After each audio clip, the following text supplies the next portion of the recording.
Welcome back to the channel. Welcome back to the season finale of the Freshman 15 College Football Podcast with me, LP Cruz, talking college football with Tyler Moore in about 15 minutes. And we are now at the end of season 2 of the Freshman 15 Podcast. We just had the national title game yesterday, and it was not what I expected. A game where it was controlled thoroughly by the Michigan Wolverines. So to kind of talk in our season finale before we do our send-offs for the offseason, our hiatus, and of course coming back for season 3, it's me and Tyler Moore once again to talk college football. Tyler, my man, what is up? Not much. Like you said, it was kind of unexpected. Well, I guess some people would say it's unexpected, but we kind of thought it would go this way, depending on how things fell within that game. And we're going to talk about that pretty soon. But it was a fun season, and as we get into this next part with the super conferences, it's going to be really really fun. Yeah, man. I think the preamble going into that game, it was pretty much like it was the end of an era no matter how you looked at it. So, I mean, the Pac-12 is gone. It's been dissolved. We actually had like an emergency episode when the news kind of broke that they were just all going their separate ways. And it was kind of like storybook too. Like you saw the Pac-12 kind of go out pretty on a high note. They make the push out, I think, two of the most exciting games of the season. Even like the Pac-12 newcomer that's not a talking point anymore with Colorado. Like it was just a good year for the conference in the last ride they had. And of course you had Michigan kind of holding it down all season throughout all the conversations, the rumors, the reports, the controversy. I think we had a good national title matchup with a lot of intrigue before the game even kicked off. So I think that was a cool part about it. But the game is a totally different story, man. So you and I both watched the game. Kind of had notes in between, texts back and forth watching the game. As you saw the game happen, because I think we started kind of up here before it kind of went left, up, and around for the Huskies. What are your thoughts on that game, man, just to kind of start off with? Yeah, so like you said, we talked about it during the game, and it was to the point where when Michigan had those two big runs, you were kind of like, uh-oh, what's going to happen here? And then, Washington, their defense adjusted, and they held them within there for the next 2.5 quarters. And then, as Michigan does throughout to all of their opponents throughout the season, they've done it to Ohio State 3 years in a row now. They break their will, they break the dam open, and that game looks worse than it really was when it came down to it. But Michigan, they dominated. We said, we talked about it. Washington never faced a defense that was like that in Michigan. They're flying around with the ball. We'll talk about coverages here in a minute, but I mean, it was an excellent game plan for Michigan's defense, and they held the most prolific college offense to 13 points. Yeah, man. Yeah. So I think the one thing I noticed watching the game early on was because you brought it up, right? You said super jumbo at midfield. Like it's things that they have not been accustomed to. Yeah. So Washington was caught off guard. And we all know like the boxing reference styles making fights. Yep. And it was a team that really had no counterpunch to what they were seeing. They've never seen this style before. They were really caught off guard. I mean, to come out with that formation and then all of a sudden you outflank the opponent to run to the right when they're just not ready for it and bust it wide open is what they weren't expecting. It happened a couple times, but I do think certain things of the game kind of trade true to form as well. Like we talked about the penalties too, like that being a big deal, right? So we had Roman on with Pat. We talked about, hey, look out for penalties. It's a big thing that could happen. Like you said, 12 penalties a game, a bunch of yards, and it just happened over and over and over. And I feel bad for Rosengarten because his are the ones that really affected the game in certain spots. The long conversion that got drawn back for a penalty, whether you think it's a hold or not, it's still a hold. At least he intended to hold and got it. And I won't talk about officiating. That's not really the cause and effect here, if anything. It's more so that they just couldn't execute when they had to. And again, the penalties of the false starts, and giving a defense like Michigan that can really get after your passer. We talked about the coverage too. We were like trying to decipher, well, what is it? Yeah. Is it cover one? Is it cover two? And you're like, no, man, that's cover one. That's cover one, single high safety. They are manned up across the board. They are locking it down. And you point out during the game, they tackle in space. Yep. These boys tackle in space. They're not giving up yak. And you could just see where Penix was kind of unsure of himself a lot, and he got beat up a lot. He got hit hard.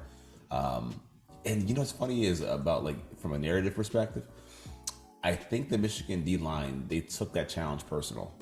Yeah. as far as, oh yeah, this is like the best line in college football. They really took it to them, and it made a big difference, man. I think that was the key. I think the trench warfare was not what Washington was ready for, and I don't want to be revisionist here, and if I am, tell me, but I think we had these kind of concerns earlier in the season too.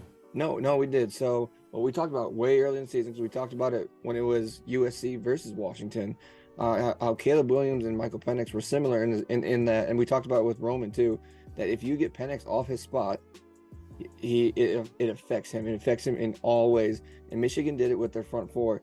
And then what Michigan did is and we talked to cover 1, cover 2, cover 0 some plays, especially that screen pass that they were setting up where the wide receiver tripped over that defensive end coming around the corner. Yeah. If that doesn't happen, he's gone. That's a touchdown on that play. But they're switching up coverages. A lot of time what they'll do is they're playing man coverage, but then they'll switch to like a cover 6, and they're blanketing those outside routes. So then you have their two best guys, McMillan and Odunze on the outside, and they're getting blanketed on the outside. So then you're forcing those. You need the intermediate route to happen fast, and it's not happening fast because they have good slot corners, and then they're already there with their front four. If they're coming with 4 or 5 and they're in Penix's face, they force bad throws. We get 3 interceptions. That's very uncharacteristic of him from what we've seen throughout the season. Michigan's game plan, like I said, was just absolutely phenomenal, and I understand that it was Washington's offensive game plan was affected because Johnson got hurt, and you could tell he was like 50%. But it's kudos to Michigan's defense, man. They shut down the most prolific offense in college football. Yeah, man. I think once Johnson got hurt, you had to rely on young running backs who weren't really ready for the spotlight. And I think you had the big drop in the flat from the running back. It actually hadn't become all of a sudden a game about Culp and Westover, guys who had to grow up fast. And I think they couldn't handle the spotlight of it. And they really wanted to kind of, and to be totally fair, they caught some momentum a little bit later on in the game. Again, the Rosengarten hold kind of took away what momentum they had to even tie the game. But I think that was kind of, they were trying to find something with the middle screen game. But as you could tell, like Barrett, the linebackers, everyone was getting to the ball so fast to Penix that he couldn't really be himself. And I think there's a couple throws he'd like to have back. I mean, he identified the cover 2, got the ball into the cover 2, and couldn't get it there. He had the one miss to Odunze. He had a couple throws over the middle, I think even on the first drive, where the ball was high. If he took a little bit off that ball, kind of let the receiver make the play on the ball by kind of just using some touch versus velocity, maybe it's a touchdown. I just felt like when that drive didn't culminate in 7, it was going to be a problem from that point forward. They were going to be chasing the points, albeit having the possession to open the drive or the half. I think that was a pick on the first drive. So I thought they just were totally off schedule. They couldn't mix in like they've done before, mix in the run and the pass. They just really allowed Michigan to have whatever they wanted through the air and the running game. And I think instead of Westover being the X factor, it was Loveland, the tight end, who kind of stuck the knife in and twisted it a little bit on them too, man. I think they never made Michigan uncomfortable on offense. Yeah, that's what it was. Yeah, and there was times where you're like, Michigan, what's Michigan doing? Like they were self-inflicting things, but just like they have, like I said, all year, they go up big, then they hold on, and then all of a sudden that running game beats down your defense. Boom, boom. And they're switching between 3 running backs. You got Blake Corum, he's such a good college running back. And then Donovan Edwards out of nowhere breaks off those 2 in the very beginning. I mean, he's a huge back. And then he's wearing them down in the second half as well. And then, McCarthy, he hits a couple big plays, and that's all she wrote. So, yeah. Yeah. And it's funny, right? So I think what I said in the group chat was in college sports, especially like really specific real specific to college sports. Cinderella doesn't always win, man. Right. It's rare, right? Like the Cinderella gets to the ball and the ride is over.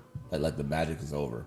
It happens so many times in sports all the time, man. We see it. Like Penix and the Huskies are a great story, but what you have is a team who's built with power. And I mean, and I guess it's kind of ironic too, right? Because we talk about the quarterbacks and how quarterbacks drive the NFL, but they don't drive college football.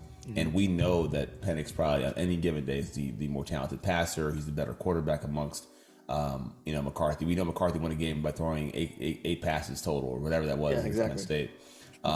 That's not a luxury that the Huskies have. You need to win the game with your quarterback, but teams collectively, the running game. I mean, a stable of two running backs, two healthy, good running backs, the offensive line, the defensive line, the cornerbacks, the backfield. I just think it's a lot for one guy to overcome. Not to say it's all about Penix, because it's not, but it's a lot to put on a certain unit only in a game like that where you don't have the answers to it. It's a lot to ask for, and I think that's what it was. I think they were outmatched. If the game script didn't go the way that they wanted to, they were going to be outmatched, and it just took over. I think talent from one man to the next just took over, and that was it. Yeah, but I'm not sure. I don't know is Michigan loaded with a bunch of 4s and 5s? I don't think they are. I just think they're very well coached.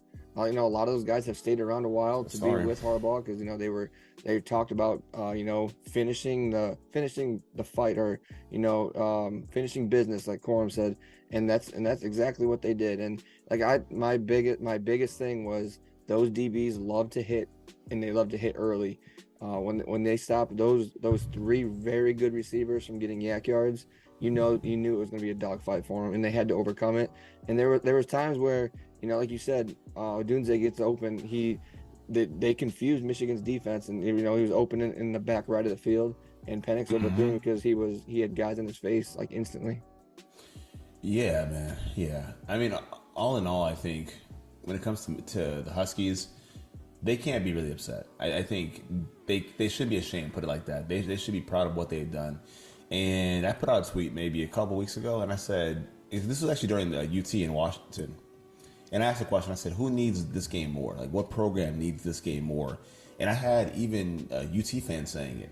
Yeah, the Huskies need this game more. Like, the program needs that semifinal game a lot more than Texas does. And I think the reason because of it is, while the Bears to a great start, excellent start, there's a lot more that needs to be done. And I'll say this for like our next segment, but I think that they have they have to attract more, right? Like, while I think it's a great start, they have a lot more to attract. Texas has a lot of promise already there for themselves to kind of pull from next season. And I'll expand on that point a little bit more, but I think that's what UW really needed. They needed this run, again, to close out like an old chapter. They needed this run to close out an old chapter in the Pac-12 and kind of begin anew. And I think that's why it was so important. But even still, win or lose and how they did it, they still should kind of walk out of Houston with their heads held high. And I think that's the most important thing. But I don't want to take away or remove any type of praise that goes to Michigan, because they earned it, man. They earned it. So what I want to do, actually, Tyler, man, just to move forward to the next segment, we've already teased enough. But the big question is, what's next? For both of these teams, like what's next? All right, so for Michigan, it's juicy too. It's juicy. So for everyone that knows, Harbaugh was suspended for the first 3 games, and then he comes back, and then he's suspended for the last 3 games with the whole cheating scandal thing that happens. Well, all within this season, they've started and tabled talks like 4 or 5 times now, and now the one that's out there is 10 years, $125 million, and it's been out there for a couple weeks, and he hasn't accepted it yet. But because the one clause is he cannot talk with any NFL teams, and so this has been. I think this is right around the Ohio State game this comes out. So you were talking about almost a month and a half now, and you haven't heard anything on it. So then the season's over. Like, you see how he reacts, and then it's kind of, you think it's almost like the writing on the wall that he's going to the NFL. Like, especially with recruits committing now. This is a big time for the transfer portal to be happening, and then you got signing days already happened. We have other stuff coming up, and you kind of want to know if your head coach, who just won your national championship, is going to be there or not. And it's still out there. I get it. He's got some years left on his contract now, but what do you do? Why hasn't he if it's you or me, 10 years, $125 million, all that's guaranteed, I'm signing. Like, if I'm fully devoted to that program, I'm doing that 100%. But it just doesn't seem like he's going to be there, especially with jobs like the Chargers being open. the Bears being open, and I don't think it's the Raiders. But the Chargers is a very juicy one to watch, in my opinion. So when the story dropped, I actually got a call from my dad, from LP Okay. Senior, right? Got a call, who never calls about this. Never. He mostly stays out of college football. Never talks about this. And he called. He said, "Hey, you heard about Harbaugh?" And I said, "Yeah." And him being a Commanders fan, he's already in on the ground floor. He doesn't care. Yeah. He's like, I don't care how much it costs. So there's enough intrigue from numerous fans, numerous sources, numerous outlets who don't really care. They'll pay what it costs. And now I think all the cards are held by Harbaugh. Yeah. And it's not the worst thing in the world either. Like for example, last time Harbaugh was up for a job, you remember Stanford, right? At Stanford, he bailed, went to the Niners, but they had a guy in waiting in David Shaw, who I think for what Shaw was a pretty good coach too, right, for the program for a long time. I think even if Harbaugh were to go, they have their guy waiting. Yeah. They know who their guy is. It's not the guy that's going to deliver your 5 stars, from the house. It's not the guy that's going to do it, obviously. But there's enough of a foundation where the program will still be in good hands. It is like handing it off to Ryan Day. It's not quite like having Urban Meyer, but still, it's still in pretty good hands. Like the program's still competitive. The program still is going to be dependent upon, like anybody else, the 5 stars and the 4 stars. But I think they kind of have an idea of what happens if he's not around. Do you want to have him? 100%, yeah. Like 10 tones down, I want my guy to be here. But there's a plan behind that, and I think even going forward, because I don't think McCarthy won't declare, right? Like you don't think he's going to declare. I don't know. I don't think so. I don't think Orgy's ready just yet, so I don't think that's like the move. Yeah. But if McCarthy runs it back, you still have like you said, you love Donovan Edwards, man. I mean, you hate and love him at the same time, so you still have that in the works. And they're going to be back. They're going to be a pretty good team. So I feel like they're really secure. Like their footing is like really secure in whatever happens. Of course, you want your guy to be there, but the attraction to go pro again is there. And the clause of not talking to anybody is a lot to ask someone to commit, especially a successful, prolific college coach too. Yep. Yeah. So for Washington, we talked about like being like a styles clash, and now you're coming from the Pac-12 where we've seen it was loaded offenses and maybe a couple defenses, good defenses littered in there. You got Utah in there. Maybe not UCLA. Yeah, UCLA. So now you have those 4 new teams coming to the Big Ten, and then you kind of see like Washington's #1 offense played against Michigan's #1 defense. And now you look at it and you see what were the top 3 defenses in the country: Michigan, Ohio State, Penn State. And now you guys are you're gonna get those 3 teams almost annually now. So it's kind of like they're fine with what they're doing. They may have to adjust some kind of the scheme, the efficiency kind of stuff, because it's going to be a little bit different than going out and throwing up 40 45 points a game. You're going to have to play some hard-nosed defenses. Some of those defenses don't have very good offenses. Like Michigan's offense, like we said, was not very good. They just ground and pounded to death. But Iowa always has a very good defense, but their offense is like 1970-ish. But somehow they win. They make bowl games every year because their defenses are always so good. And it's going to be like we said, styles clashing. But it's going to be, that's what they're going to have to do. Their schemes are going to have to switch a little bit. They're going to have some kind of different philosophies, bring in different kinds of recruits that play different styles of ball. And that's, I'm not saying they're going to drop down. I mean, they're still going to finish in the top half of the Big Ten, but it's going to be really fun and really intriguing to see, especially with those 4 that are coming over. You got Washington, Oregon, UCLA, and USC. It's going to be very exciting because those are all very good offenses who kind of lack defense, coming in playing some teams that have some very good offenses and very good defenses.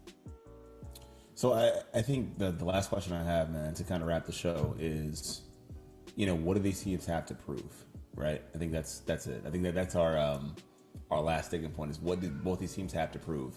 And when I look at Michigan, nothing.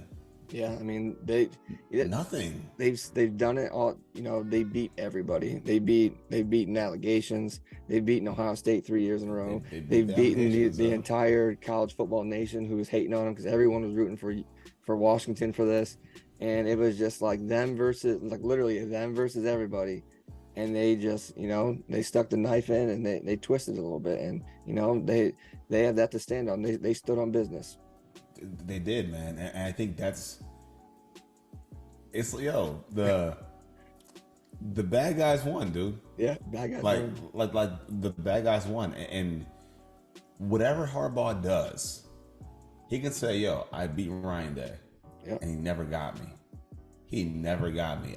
Ryan Day After COVID, he never got him. After COVID. sorry, forgive me. After COVID, he never got him. But it's amazing though. Like he can say that. Like post 2020, he never got me.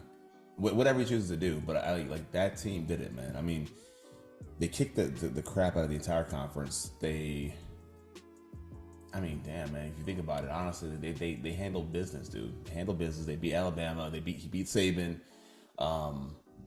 They did everything, man. I mean, even without their coach. And I think they walk into the Big Ten, and mind you, they haven't won the national title in, what is it, 30 years? Since 97. Charles Woodson?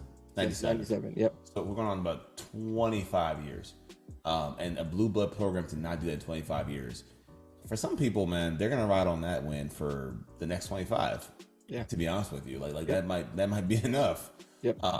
They got nothing to prove. I think that's it. Like they are at the mountaintop, and they could get knocked off, but with what they have coming, it's so strong that you don't really quite know yet.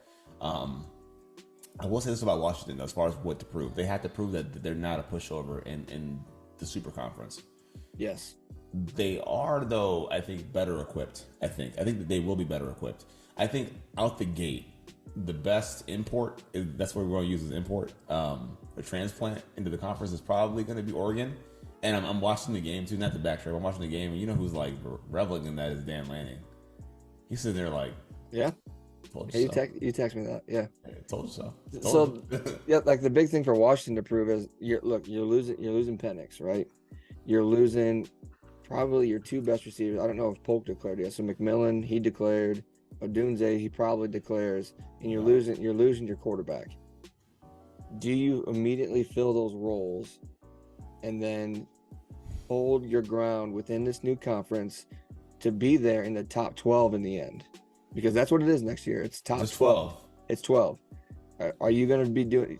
You got to say, hey, this isn't a 1 year fluke. I'm not saying they're a fluke. They're a very good football team. Are they going to be able to do it again with the expanded conferences in a new conference? It's 12 teams, and so you're going to have the super conference of the SEC. There's some good teams still in the Big 12, and then the Big 10, and then maybe like Florida State and Clemson, whoever comes out of the ACC. But you don't think Washington? So I mean, that's the thing they have to prove. Like, hey, we can do this, and we're going to do it again. But like you're already doubting because they're losing. They're losing their star power. But can they replenish? Can they move forward and punch the bag one more time? I think, to me, to go where they went to, right? And I think we saw this last year. And this is not to say it's the same program, because it's not. It's a different conference. I understand it. But we saw a roster that was really, really top heavy, right? Like a super top heavy roster that lost a lot of talent to the NFL, and just the circle of life in college football, right? Yep. And they were not good this year, right? TCU. Yep. Lost a lot of talent to the NFL, and TCU didn't have, all-star receivers throughout the entire roster. They didn't have that. They had a good quarterback, but they didn't have Michael Penix either. Right. So I think 12 is, even if you landed 12, you're like, it's like the NBA play-in tournament. You're the 10th seed. You're not probably winning that first matchup against the top team, in the entire nation. So I think that's hard to ask for. And I do think for the first couple of years that they're going to be okay. And the import that's going to do better might be just because they have a quarterback coming in, they have a running back coming in, they're equipped to play in that environment is Oregon. It just feels right. Like I think that they feel about right. Like they kind of pass the smell test for that. Mm-hmm. but I think it'll take time. Now, the one question I wanted to finish on, and this is, I'm probably asking you this question. I'm really asking myself this question. Okay. Because I just like the guy so much. Did Penix hurt his draft stock with his performance on Monday? I think so, because I do think so, because you kind of see what it would be like against a real NFL defense. Because we said that Nick Saban said, hey, that Michigan defense is like the Baltimore Ravens defense. And if you're flustered, if you don't work on your footwork, if you can't move around in the pocket, especially in today's NFL, how many quarterbacks are statues? You got Joe Flacco. How many quarterbacks in the playoffs now, this year, that we're going to see starting this weekend, are statues in the pocket? It's Joe Flacco. That's it. It's two. The two guys that are closest to you geographically. Yep. Flacco, Goff, right? Yeah, but Goff has like 12 yards running this year or something like that. Yeah. It's stupid long. But yeah, like you said, it's Goff and Flacco, and either one of those guys can be suspect on any day. You don't know what you're getting out of them, but and both those guys can be flustered. You're like, especially, I don't want to jump off like an NFL tangent right now, but you say like Joe Flacco, he's 5-1 now with this Browns team. You're like, when is Flacco going to have one of these games? Mm-hmm. And it's kind of the same thing. But he's had success in the league. He's been in the league for a long time. But being a rookie coming in, and you got to work on your mechanics. You might not be all the way here. You may say you are, but you might not be here with those leg injuries you had. And you can't throw off a spot now. Yeah, that's really gonna hurt you. His combine numbers, his pro day are gonna look sweet, but people are gonna turn on that Michigan film and say, what can he do and what can he not do? And you can't escape it. And I think there's already the natural biases of the transfer, the talent around you. It's everything. And again, it's not an NFL tangent, but as we like to do here, sometimes we do a little bit of draft previews. Yeah. Oh, yeah. And I think here's the negatives. And I like the positives. I like the kid. I like the positives. I like the arm talent. But the negatives are, they're going to say a bunch of help at the university. They're going to say when had to move off the spot, the system, and footwork needs to be cleaned up under pressure, right? And is he in his head about lower leg injuries? Meaning, is his pocket mechanics going to erode based on trash around his feet? And that's the one thing that I saw when he had to redirect and he had to kind of be off rhythm. It wasn't great. And I'm curious about his ability to throw on the run. I'm going to go ahead and look at it, of course, during the draft season, but I want to just kind of say, can you throw on the run with accuracy? And that's kind of going to be my concern. I think when the scouts really dive into it and they really break down all the cut-ups, they're going to go back, like you said, to this game and say, yeah, but if. And I think that's the hard part. And that's the most difficult part about this. It's just, what's the next step for the programs, the players, and of course, hey, for the channel too, man. Yeah. As we know, this is our last episode. So Tyler, man, it's been a great season 2. We will be back throughout the season, the off season, talking about little news and notes, but the official season 3 will begin somewhere around May, going back to week 0, man. For the last episode of season 2, any last thoughts you got, man? No, man, I just want to say thanks for being a great co-host, man. This is awesome. I love doing this every single week. And props to all you guys who listen every single week. It's been a blast, and I'm ready for season 3. Absolutely, guys, man. Once again, hit the like button, hit the sub button, follow us on Twitter. For me at SDQ Flight Crew, and Tyler at CrypticGhost2. As always, guys, thank you for watching the Freshman 15. And as always, peace. Peace.